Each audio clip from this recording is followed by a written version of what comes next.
wazima.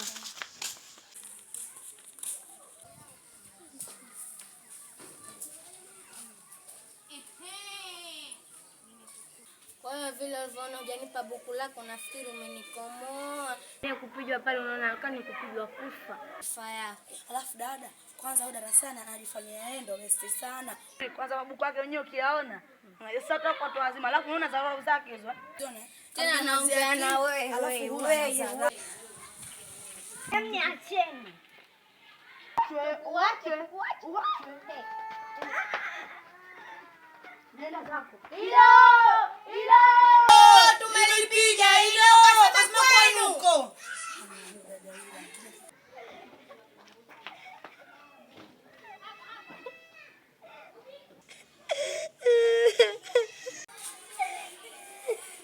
Nalia nini?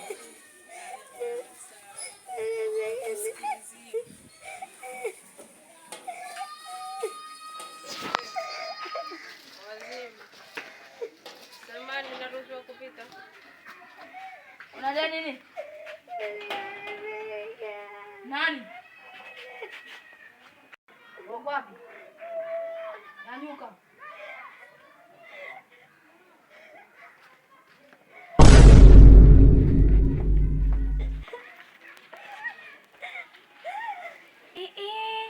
Naona kaenda kumteka kake.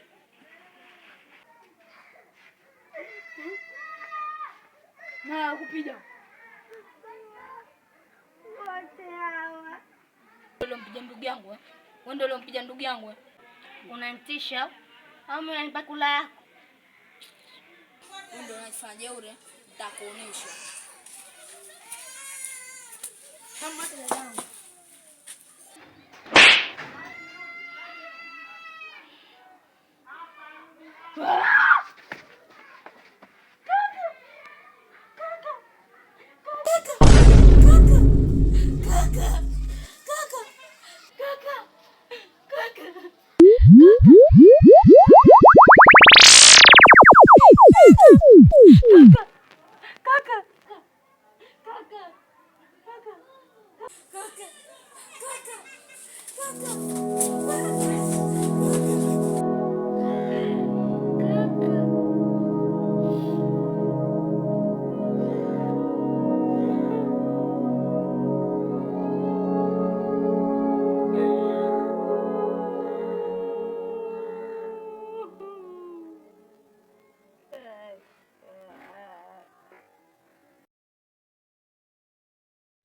Simu yangu tayari?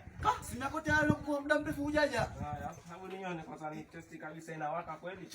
Kitu moja kidogo hapo tayari. Kweli inawaka. Una dashi ngapi yule?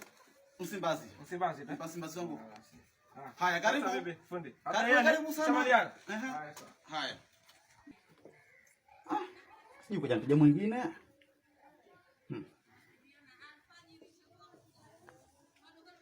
Ndiye mteja.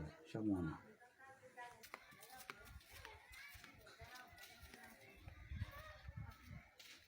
Karibu mteja. Sema shida yako. Fundi, mimi jana simu yangu hapa. Kwa bahati mbaya jana watoto wamechezea wametia maji. Watoto walichezea bahati mbaya, lakini nimesikia kuna fundi mzuri ndo kama bana kuletea na nimefahamishwa. Ndo mie. Ndo mie. Inaingia maji. Ndo mie fundi nzuri. Juzi mzunguka nkuja hapa fundi nini simu yake inaingia maziwa. Hebu ngoja niangalie. Niangalie kwa kusana kwa sababu unaona kamanda.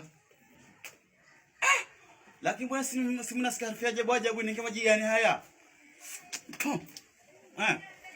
Hebu niangalie kwanza, angalie uzuri fundi. Ishe hiyo inaingia maji. Inaingia maji hii. Hebu niambia. Sio fundi hiyo. Simu sangekeno sana kwa sababu maji yaloingia ni mengi sana. Na kumona kwa nile shimo la choo imezama sana. Shimo la choo? Ayosha niua.